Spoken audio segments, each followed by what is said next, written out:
Hi hello ಎಲ್ರಿಗೂ ನಮಸ್ಕಾರ. ನಾನು ನಿಮ್ಮ ಜವಾರಿ ಕನ್ನಡಿಗ. ನಾನಿವತ್ತು ಹಾವೇರಿಯ ದೇವಗಿರಿಯಲ್ಲಿದ್ದೀನಿ. ದೇವಗಿರಿಯ ಒಂದು ವಿಶಿಷ್ಟವಾದ ಜಾಗದ ಬಗ್ಗೆ ನಿಮಗೆ ಇವತ್ತು ತಿಳಿಸ್ಕೊಡ್ಬೇಕಂತ ಬಂದೀನಿ. ಯಾಕಂದ್ರೆ ಹಾವೇರಿಯಲ್ಲಿರುವಂಥ ಜನಕ್ಕೆ ಗೊತ್ತಿಲ್ಲ ಇಲ್ಲಿ ಇಂಥದ್ದೊಂದು ಪ್ಲೇಸ್ ಐತಂತಂದು. ದಯವಿಟ್ಟು ಹಾವೇರಿ ಜನ ಈ ವಿಡಿಯೋನ ಸ್ಕಿಪ್ ಮಾಡ್ದೆ ಫುಲ್ ನೋಡ್ರಿ. ವಿಡಿಯೋ ತುಂಬ ಇಂಟ್ರೆಸ್ಟಿಂಗ್ ಆಗಿರ್ತೈತಿ. ಬರ್ರಿ ಯಾಕೆ ತಡ ಮಾಡೋಣ, ಆ ಜಾಗ ಯಾವ್ದು ಅಂತಂದು ನೋಡ್ಕೊಂಡು ಬರೋಣ.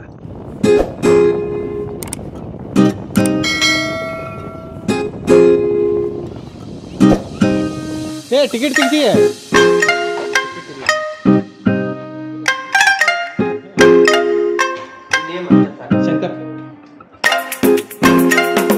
ಇವತ್ತು ನಾನು ಹಾವೇರಿಯ ಉಪ ಪ್ರಾದೇಶಿಕ ವಿಜ್ಞಾನ ಕೇಂದ್ರಕ್ಕೆ ಬಂದೀನಿ. ಇಲ್ಲಿ ಏನೈತಪ್ಪ ಅಂತಂದ್ರೆ ವಿಜ್ಞಾನಕ್ಕೆ ಸಂಬಂಧಪಟ್ಟಂತಹ ಕೆಲವೊಂದಿಷ್ಟು ಮಾಡೆಲ್ಗಳನ್ನು ಇಟ್ಟಾರ. ಅಂದರೆ ಇದು ಮ್ಯೂಸಿಯಮ್, ಒಂದು ಸ್ಮಾಲ್ ಮ್ಯೂಸಿಯಮ್ ಐತಿ. ಮಕ್ಕಳಿಗೆ ವಿಜ್ಞಾನದ ಬಗ್ಗೆ ಕೆಲವೊಂದಿಷ್ಟು ನಾಲೆಜ್ ಏನಾದ್ರು ಕೊಡಬೇಕಂದ್ರೆ ದಯವಿಟ್ಟು ಇಂಥ ಪ್ಲೇಸಿಗೆ ಬಂದು ಅವ್ರಿಗೆ ಒಂದಿಷ್ಟು ನಾಲೆಜ್ನ ಕೊಡಿಸ್ಬೋದು. ಸೊ ಹಾವೇರಿಯಲ್ಲಿರುವಂಥ ಪೋಷಕರು ತಮ್ಮ ಮಕ್ಕಳನ್ನ ಕರ್ಕೊಂಬಂದು ಇಂಥ ಪ್ಲೇಸ್ಗಳಿಗೆ ಭೇಟಿ ಕೊಟ್ಟು ಅವ್ರಿಗೂ ಸ್ವಲ್ಪ ವಿಜ್ಞಾನದ ಬಗ್ಗೆ ಒಂದು ತಿಳುವಳಿಕೆನ ನೀವು ಕೊಡಿಸ್ಬೋದು. ಬರ್ರಿ ಹಂಗಂದ್ರೆ ಒಳಗಡೆ ಏನೇನು ಅದಾವು ನೋಡ್ಕೊಂಬರ. ನೀವು ನೋಡ್ತಾ ಇರೋ ಈ ವಿಜ್ಞಾನ ಕೇಂದ್ರ ಹಾವೇರಿಯ DC ಆಫೀಸ್ ಎದುರುಗಡೆ ಇರೋ ಒಂದು ಚಿಕ್ಕ ಬೆಟ್ಟದಲ್ಲಿ ಇದೆ. ಪ್ರಚಾರದ ಕೊರತೆಯಿಂದ ಇಂಥ ಒಂದು ಇಂಪಾರ್ಟೆಂಟ್ ಪ್ಲೇಸು ಹಾವೇರಿ ಜನಗಳಿಗೆ ಸರಿಯಾಗಿ ಗೊತ್ತಿಲ್ಲ. ಇಲ್ಲಿಗೆ ಬಂದಮೇಲೆ ನಂಗೆ ಗೊತ್ತಾಗಿದ್ದು, ಇಂಥ ಒಂದು ಒಳ್ಳೆ ಜಾಗನ ಇಷ್ಟು ದಿನ ಮಿಸ್ ಮಾಡ್ಕೊಂಡಲ್ಲ ಅಂತ ಅನಿಸ್ತು. ಇನ್ನು ಒಳಗಡೆ ಹೋಗೋಕ್ಕೂ ಮುಂಚೆ ಮ್ಯೂಸಿಯಂನ ಸುತ್ತಮುತ್ತ ಇರೋ ಈ ವ್ಯೂ ನಮ್ಮನ್ನ ತಡೆದು ನಿಲ್ಲಿಸ್ತು. ಸರಿ ಅಂತ ನಾವು ಒಂದೆರಡು ನಿಮಿಷ ಈ ವ್ಯೂನ ನೋಡಿಕೊಂಡು ಸೈನ್ಸ್ ಸೆಂಟರ್ನಲ್ಲಿ ಏನಿದೆ ಅಂತ ಕುತೂಹಲದಿಂದಲೇ ಒಳಗಡೆ ಹೊರಟಿವೆ. ಇನ್ನೇನು ನಾವು ಮ್ಯೂಸಿಯಂನ ಎಂಟ್ರಿ ಆಗಬೇಕು ಅನ್ನೋವಾಗಲೇ ಮಳೆರಾಯನ ಎಂಟ್ರಿ ಆಗಿತ್ತು. ವಿಧಿ ಇಲ್ಲದೆ ಸ್ವಲ್ಪ ಹೊತ್ತು ಹೊರಗಡೆನೆ ವೇಟ್ ಮಾಡಿ ನಂತರ ಮ್ಯೂಸಿಯಂ ಒಳಗಡೆ ಹೊರಟಿವೆ. ಸಿಕ್ಕಾಪಟ್ಟೆ ಮಳೆ ಐತೆ, ಮಳೆಯಾಗ ಒಳಗಡೆ ಎಂಟ್ರಿ ಆದ್ಮೇಲೆ ನಮಗೆ ಗೊತ್ತಾಗಿದ್ದು ಈ ಮ್ಯೂಸಿಯಂ ಇಷ್ಟೊಂದು ದೊಡ್ಡದಾಗಿದೆ ಅಂತ. ಸರಿ ಅಂತ ನಾವು ಕೂಡ ಮ್ಯೂಸಿಯಂನಲ್ಲಿ ಏನೇನಿದೆ ಅಂತ ನೋಡಕ್ ಶುರು ಮಾಡಿದ್ವಿ. ಸೈನ್ಸ್ ಬಗ್ಗೆ ತಳಬುಡನೆ ಗೊತ್ತಿಲ್ದಿರೋ ನಮಗೆ ಇಲ್ಲಿರೋ ಮಾಡೆಲ್ಗಳನ್ನೆಲ್ಲ ಒಮ್ಮೆ ನೋಡಿ ಇವೆಲ್ಲ ಏನಿರ್ಬೋದು ಅಂತ ತಲೆ ಕೆಡಿಸ್ಕೊಂಡು ನಿಂತ್ಕೊಂಡ್ವಿ. ಅಷ್ಟರಲ್ಲೇ ಒಬ್ಬ ಮೇಡಮು ಒಂದಿಷ್ಟು ಜನಗಳಿಗೆ ಗೈಡ್ ಮಾಡೋದನ್ನ ನೋಡಿದ್ವಿ. ಸರಿ, ಒಳ್ಳೇದೇ ಆಯಿತು ಅಂತ ನಾವು ಕೂಡ ಅವ್ರ ಜೊತೆ ಜಾಯ್ನ್ ಆದ್ವಿ. ಇವರು ಇಲ್ಲಿ ಗೈಡ್ ಆಗಿ ವರ್ಕ್ ಮಾಡ್ತಾರೆ. ಬಂದಿರೋಂಥ ಜನಗಳಿಗೆ ಪ್ರತಿಯೊಂದರ ಬಗ್ಗೆ ತುಂಬ ನೀಟಾಗಿ ಮಾಹಿತಿಯನ್ನು ಕೊಡ್ತಾ ಇದ್ರು.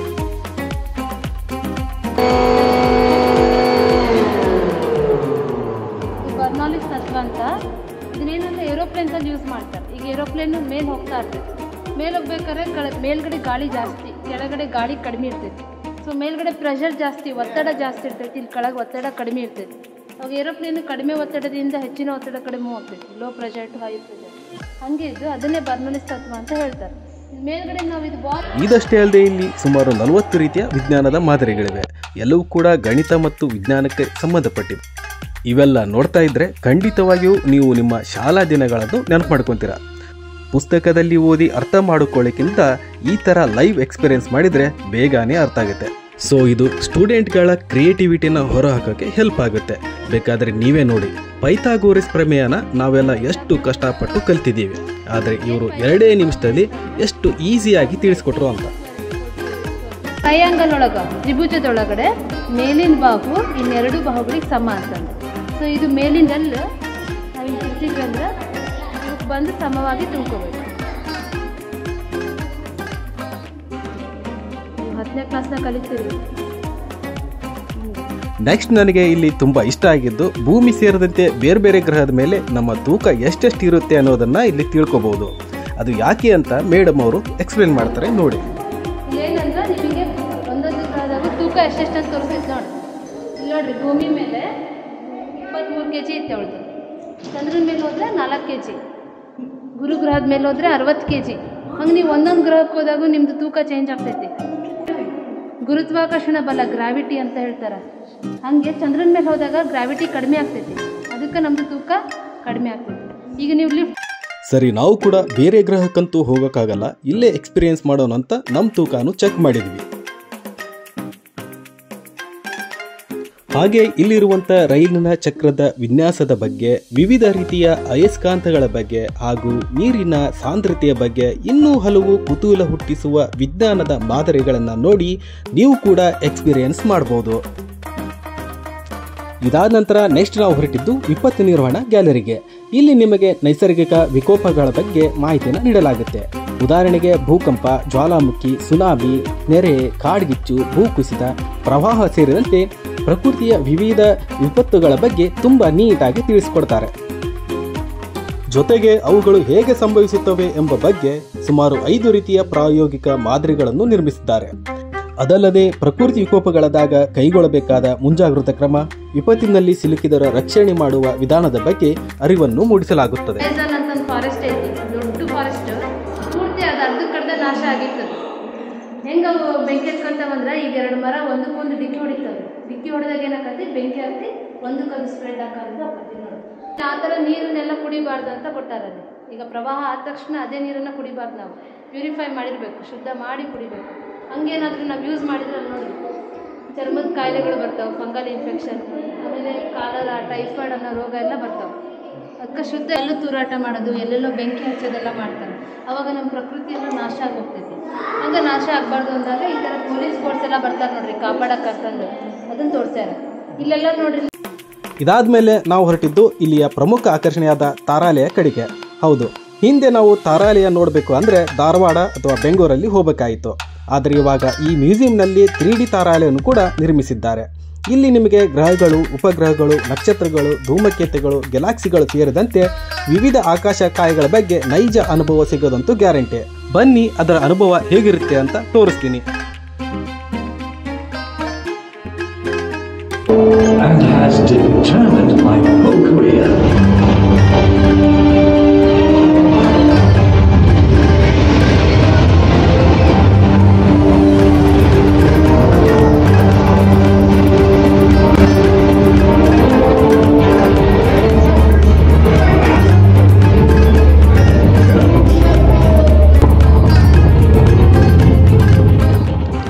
ತಾರಾಲಯ ನೋಡಿ ಬಂದ ನಮಗೆ ಒಂದು ಅದ್ಭುತ ಅನುಭವವಂತೂ ಆಯಿತು. ನಾವೇ ಬಾಹ್ಯಾಕಾಶದಲ್ಲಿ ಇದ್ದೀವಿ ಅನ್ನೋ ಒಂದು ಎಕ್ಸ್ಪೀರಿಯನ್ಸ್ ಕೂಡ ಆಗುತ್ತೆ. ಸೊ ನೀವೇನಾದರೂ ಈ ಮ್ಯೂಸಿಯಂ ಬಂದರೆ ಈ ತಾರಾಲಯವನ್ನು ಮಾತ್ರ ಮಿಸ್ ಮಾಡ್ಕೋಬೇಡಿ. ಯಾಕಂದರೆ ಒಳಗಡೆ ನೋಡಿದಂಥ ದೃಶ್ಯ ವೈಭವ ನಿಮ್ಮ ನೆನಪಲ್ಲಿ ಉಳಿಯೋದಂತೂ ಗ್ಯಾರಂಟಿ. ಜಸ್ಟ್ ತಾರಾಲಯದಿಂದ ಹೊರಗೆ ಬಂದೆ. ತುಂಬ ಅದ್ಭುತವಾದ ಒಂದು ವಿಡಿಯೋಗಳನ್ನು ಇಲ್ಲಿ ತೋರಿಸ್ತಾರೆ. ನಾವು ಸ್ಪೇಸ್ ಇಂದ ಯಾವ ರೀತಿಯಾದ ವ್ಯೂ ಕಾಣ್ತೈತಿ, ಭೂಮಿ ಯಾವ ರೀತಿ ಕಾಣ್ತೈತಿ, ಭೂಮಿ ಹೇಗೆ ಉದಯ ಆಯಿತು, ಈ ಜಗತ್ತು ಹೆಂಗೆ ಸೃಷ್ಟಿ ಆಯಿತು, ಎಲ್ಲದರ ಬಗ್ಗೆ ನಿಮಗೆ ಈ ತಾರಾಲಯದೊಳಗೆ ಸಿಗ್ತೈತಿ. ಸ್ಪೇಸ್ ಬಗ್ಗೆ ನಿಮ್ಮ ಮಕ್ಕಳಿಗೂ ಕೂಡ ಒಂದು ನಾಲೆಜ್ ಸಿಗ್ತೈತಿ. ದಯವಿಟ್ಟು ಹಾವೇರಿ ಮಂದಿ ಇಂಥ ಒಂದು ಪ್ಲೇಸಿಗೆ ಕರ್ಕೊಂಬರ್ರಿ, ಅವ್ರಿಗೊಂಚೂರು ನಾಲೆಜ್ ಸಿಗ್ತೈತಿ. ಇನ್ನು ತಾರಾಲಯ ನೋಡಿ ಹೊರಬಂದರೆ ರಾಕೆಟ್ನ ತಂತ್ರಜ್ಞಾನದ 4 ಮಾದರಿಗಳನ್ನು ನೀವು ಕಾಣ್ಬೋದು. ನಮ್ಮ ಹೆಮ್ಮೆ ಇಸ್ರೋ ಸಂಸ್ಥೆ ಆರಂಭದಿಂದ ಇಲ್ಲಿವರೆಗೂ ಮಾಡಿದ ಸಾಧನೆಗಳ ಬಗ್ಗೆ ಇಲ್ಲಿ ನೋಡಬಹುದು.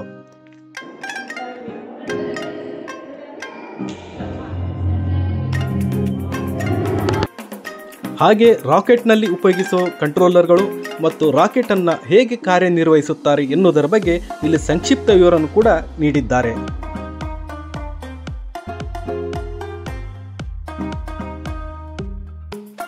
ಅಲ್ಲದೆ ಕಳೆದ ವರ್ಷ ಭಾರತ ಐತಿಹಾಸಿಕ ಸಾಧನೆಗೈದ ಚಂದ್ರಯಾನ 3ರ ಪ್ರತಿಕೃತಿಯನ್ನು ಕೂಡ ಇಲ್ಲಿ ಮರುಸೃಷ್ಟಿಸಿದ್ದಾರೆ.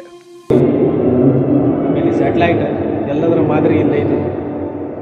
ಸೊ ಮುಂದಿನ ದಿನಗಳಲ್ಲಿ ಭಾರತ ಮನುಷ್ಯನ ಸಹ ಮೂನ್ ಮೇಲೆ ಕಳಿಸ್ಬೇಕಂತ ನಾವೆಲ್ಲರೂ ಬೆಸ್ಟ್ ಸಾಧನೆಯನ್ನು ಮಾಡಲಿ ಅಂತ ನಾವು ಬೇಡ್ಕೊಳ್ಳೋಣ. ಸೊ ಇಷ್ಟೆಲ್ಲ ವಿಷಯಗಳನ್ನು ತಿಳ್ಕೊಂಡು ಹೊರಗಡೆ ಹೆಜ್ಜೆ ಹಾಕಿದ್ವಿ. ಈ ಮ್ಯೂಸಿಯಂಗೆ ನೀವು ಬರಬೇಕಂದ್ರೆ ಬರೀ 10 ರೂಪಾಯಿ ಖರ್ಚು ಮಾಡಿದ್ರೆ ಸಾಕು. 10 ರೂಪಾಯಿಗೆ ಒಂದು ಚಾಕ್ಲೇಟ್ ಕೂಡ ಬರದೇ ಇರೋ ಈ ಕಾಲದಲ್ಲಿ ಇಷ್ಟೊಂದು ಯೂಸ್ಫುಲ್ ಆಗಿರೋ ಈ ಜಾಗಕ್ಕೆ ನಿಮ್ಮ ಮಕ್ಕಳನ್ನ ಕರ್ಕೊಂಡು ಹೋಗಿ. ಟೈಮಿಂಗ್ ಅಂತ ಬಂದರೆ ಬೆಳಿಗ್ಗೆ 10ರಿಂದ ಸಂಜೆ 5 ಗಂಟೆವರೆಗೆ, ವಾರದ ಎಲ್ಲ ದಿನಗಳು ಕೂಡ ಓಪನ್ ಆಗಿರುತ್ತೆ. ಎಲ್ಲ ಮುಗಿತು ಅಂತ ಮ್ಯೂಸಿಯಂನಿಂದ ಹೊರಗಡೆ ಬಂದ ಮೇಲೆ ಮ್ಯೂಸಿಯಂನ ಪಕ್ಕದಲ್ಲೇ ಕೆಲವೊಂದಿಷ್ಟು ಆಟಿಕೆಯ ವಸ್ತುಗಳ ಥರ ನಮಗೆ ಕಾಣಿಸ್ತು. ಸರಿ ಏನಿವೆ ಅಂತ ನಾವು ನೋಡೋಕೆ ಹೋದ್ವಿ. ಮ್ಯೂಸಿಯಂನಿಂದ ಹೊರಗಡೆ ಬಂದರೆ ಇಲ್ಲಿ ನಿಮ್ಗೆ ಸುಮಾರು ರೀತಿಯಾದ ಆಟಿಕೆ ಸಾಮಾನು ಥರ ಕಾಣ್ತಾವೆ. ಆದರೆ ಇದು ಆಟಿಕೆ ಸಾಮಾನುಗಳಲ್ಲ. ಮಕ್ಕಳಿಗೆ ಆಟದ ಜೊತೆಗೆ ಕೆಲವೊಂದಿಷ್ಟು ವಿಜ್ಞಾನದ ಬಗ್ಗೆ ಕೂಡ ತಿಳುವಳಿಕೆ ಕೊಡುವ ಸಂಬಂಧ ಈ ಆಟದ ಸಾಮಾನುಗಳನ್ನು ಮಾಡಿದ್ದಾರೆ. ಬರ್ರಿ ಅವು ಯಾವ ಥರ ವರ್ಕ್ ಹಾಕುವು, ಏನೇನದು ಅಂತ ನೋಡ್ಕೊಂಬರೋಣ. ಇದು ನಾವು ಚಿಕ್ಕವರಿದ್ದಾಗ ಆಡ್ತಿದ್ವಲ್ಲ, ಈ ಕಡ್ಡಿ ಪಟ್ಟಣಕ್ಕೆ ದಾರ ಕಟ್ಟಿ ಫೋನ್ ಥರ ಮಾಡಿ ಮಾತಾಡ್ತಿದ್ವಲ್ಲ, ಆ ಥರ ಇದು. ಬಟ್ ಏನಪ್ಪ ಅಂದರೆ ಉದ್ದನ್ ಪೈಪ್ ಕೊಟ್ಟಿದ್ದಾರೆ. ಇಲ್ಲಿ ಮಾತಾಡಿದ್ದು ಲಾಸ್ಟ್ ಎಂಡಲ್ಲಿ ಅಲ್ಲಿ ಒಬ್ರು ಇತ್ಕೋಬೇಕು, ಅಲ್ಲಿ ಕೇಳ್ತೈತಂತೆ. ಆಬ್ವಿಯಸ್ಲಿ ಕೇಳ್ತೈತಿ. ಎಸ್, ಈಗ ನೋಡ್ತಾ ಇದ್ರಲ್ಲ, ಇದು ಪೆರಿಸ್ಕೋಪ್. ಈ ಪೆರಿಸ್ಕೋಪ್ ಸಬ್ಮೆರಿನ್ಗಳಲ್ಲಿ ಯೂಸ್ ಮಾಡ್ತಾರೆ. ಅಂದ್ರೆ ಸಮುದ್ರದ ಆಳದಡಿ ಈ ಸಬ್ಮೆರಿನ್ಗಳು ಏನು ಚಲಿಸ್ತಿರ್ತಾವಲ್ಲ, ಮೇಲ್ಗಡೆ ಯಾವ್ದಾದ್ರು ಶತ್ರುಗಳು ಬಂದರೆ ಒಳಗಡೆ ಇರೋರಿಗೆ ಗೊತ್ತಾಗಲ್ಲ. ಆ ಸಮಯದಲ್ಲಿ ಈ ಪೆರಿಸ್ಕೋಪ್ ಮುಖಾಂತರ ಅವ್ರನ್ನ ನೋಡ್ತಿದ್ರು. ಈಗ ನೋಡ್ತಾ ಇದ್ದಾರಲ್ಲ, ಇದು ಸಬ್ಮರೀನ್ ಒಳಗಡೆ ಇರೋದು. ಇದು ಪೈಪ್ ಐತಲ್ಲ ಪೂರ್ತಿ ಮೇಲೆ ಬಂದು ಸಬ್ಮರೀನಲ್ಲಿ ಆಚೆ ಅಂದ್ರೆ ಸಮುದ್ರದ ಮೇಲ್ಗಡೆ ಕಾಣ್ತಿರ್ತಿತ್ತು. ನಾವು ನೋಡಿದಾಗ ಈ ಥರ ಕಾಣ್ತೈತೆ. ಇವಾಗ ನೋಡಿ ನಾನು ಈ ಪೆರಿಸ್ಕೋಪ್ ಯಾವ ರೀತಿ ಕಾಣ್ತೈತೆ ಅಂತ ತೋರಿಸ್ತೀನಿ. ಕ್ಲಾಸ್ ಕ್ಲಿಯರ್ ಆಗಿಲ್ಲ, ಆದರೂ ತೋರಿಸೋ ಪ್ರಯತ್ನ ಮಾಡ್ತೀನಿ. ನಾನು ಮೊಬಿಯಸ್ ಪಟ್ಟಿ ಅಂತಂದ್ರೆ ನಾವು ಇದ್ರ ಮೇಲೆ ಕೈ ಇಟ್ಟು ಕೈನ ಈ ರೀತಿ ಮುಂದೆ ತೊಗೊಂಡು ಹೋಗ್ಬೇಕು. ತೊಗೊಂಡು ಹೋದ್ರೆ ನಮ್ಮ ಮೇಲ್ಗಡೆ ಐತಲ್ಲ ಕೈ, ಮೇಲ್ಗಡೆ ಕೈ ಇಲ್ಲಿ ಒಳಗಡೆ ಬರುತ್ತೆ. ಸ್ಟಾರ್ಟ್ ಮಾಡೀವಿ, ನೋಡಬೇಕು.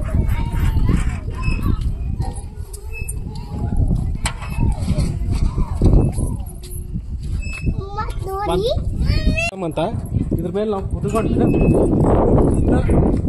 ಈ ಕಡೆ ಸರಿಸ್ಬೇಕು. ಈಗ ಒಬ್ಬರು ತಿರುಗಿಸ್ಬೇಕು. ತಿರುಗಿಸೋವಾಗ ಈ ವೇಟ್ಗಳನ್ನ ಇದನ್ನ ನಾವು ಹತ್ರ ಹೇಳ್ಕೊಂತ ಬಂದ್ರೆ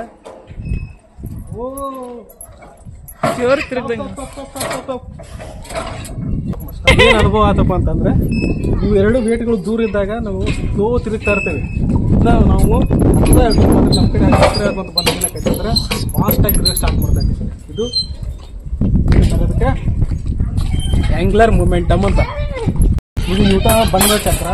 ಇಲ್ಲಿ ಎಲ್ಲ ಥರದ ಬಣ್ಣದ ಒಂದು ಸರ್ಕಲ್ಗಳು ಮಾಡ್ಯಾರ.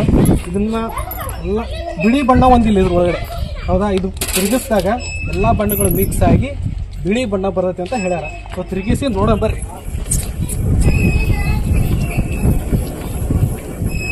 ಲೈಟಾಗಿ ಕಾಣ್ಬೇಕು ಬಿಳಿ ಬಣ್ಣ. ಅದು ತುಂಬ ಫಾಸ್ಟಾಗಿ ತಿರುಗಬೇಕು. ಇಲ್ಲಿ ಹ್ಯಾಂಡಲ್ ಇಲ್ಲ, ಇದಕ್ಕೆ ಹ್ಯಾಂಡಲ್ ಇದ್ರೆ ತಿರುಗಿಸೋದು ಬರ್ತದೆ. ಒಂದೊಂದು ಕನ್ನಡಿಗಳಿಗೂ ನಾವು ಒಂದೊಂದು ತಿರುಗಿ ಥರವಾಗಿ ಕಾಣ್ತಾ ಇರುತ್ತೆ. ತೆಳಗಿದ್ದರೆ ದಪ್ಪ ಕಾಣ್ತಾ ಹೋಗ್ತಾ, ದಪ್ಪಿದ್ದರೆ ತೆಳಗೆ ಕಾಣ್ತಾ ಹೋಗ್ತಾ. ಬರ್ರಿ ನೋಡೋದು ಯಾವ ರೀತಿ ಕನ್ನಡಿಗಳು. ನೋಡಿ, ಈ ಕನ್ನಡಿ ಒಳಗೆ ನಾನು ಸ್ವಲ್ಪ ದಪ್ಪ ಕಾಣಾಕತ್ತೀನಿ. ಈ ಕನ್ನಡಿ ಒಳಗೆ ತುಂಬ ತೆಳಗೆ ಕಾಣಾಕತ್ತೀನಿ, ಸ್ಲಿಮ್ ಆಗಿ. ಇದು ಫುಲ್ ಝೂಮ್ ಆಗಿ ಕಾಣೋದಾಗತ್ತೈತಿ ಈ ಕನ್ನಡಿ. ಗಮನಿಸ್ತಾ ಇರಬಹುದು, ವಿಚಿತ್ರವಾಗಿ ಕಾಣತೈತಿ. ವಿಚಿತ್ರ ರೀತಿಯ ಕನ್ನಡಿಗಳು. ಇದು ಇವತ್ತಿನ ವಿಡಿಯೋ. ಈ ವಿಡಿಯೋ ನಿಮಗೆ ಇಷ್ಟ ಆಗಿದೆ ಅಂತ ಭಾವಿಸ್ತೀನಿ. ಇದೇ ತರ ವಿಡಿಯೋಗಳನ್ನ ಮುಂದಿನ ಬಾರಿಗೂ ತರ್ತೀನಿ ಅಂತ ಹೇಳ್ತಾ, ಹಾಗೆ ಹಾವೇರಿ ಸುತ್ತಮುತ್ತ ಜನ ಈ ಪ್ಲೇಸಿಗೆ ಇನ್ನೂ ಬಂದು ಯಾರು ನೋಡಿಲ್ಲ, ದಯವಿಟ್ಟು ಬಂದು ಒಂದ್ಸಲ ವಿಸಿಟ್ ಮಾಡ್ರಿ. ತುಂಬಾ ಒಳ್ಳೆ ವಿಷಯಗಳು ನಿಮಗೆ ಇಲ್ಲಿ ತಿಳಿತಾವು. ನಿಮ್ಮ ಮಕ್ಕಳನ್ನು ಕರ್ಕೊಂಬರ್ರಿ ಅಂತ ಹೇಳ್ತೀನಿ. ಹಾಗೆ ಚಾನಲ್ನ ಇದೇ ಮೊದಲೇ ಬಾರಿ ಯಾರಾದರೂ ನೋಡ್ತಾ ಇದ್ರೆ ದಯವಿಟ್ಟು ಸಬ್ಸ್ಕ್ರೈಬ್ ಆಗ್ರಿ ಅಂತ ಹೇಳ್ತಾ ಇವತ್ತಿನ ವಿಡಿಯೋನ ಮುಗಿಸ್ತಿದ್ದೀನಿ. ಅಲ್ಲಿವರೆಗೂ ಟಾಟಾ, ಬಾಯ್ ಬಾಯ್, ಸಿ ಯು.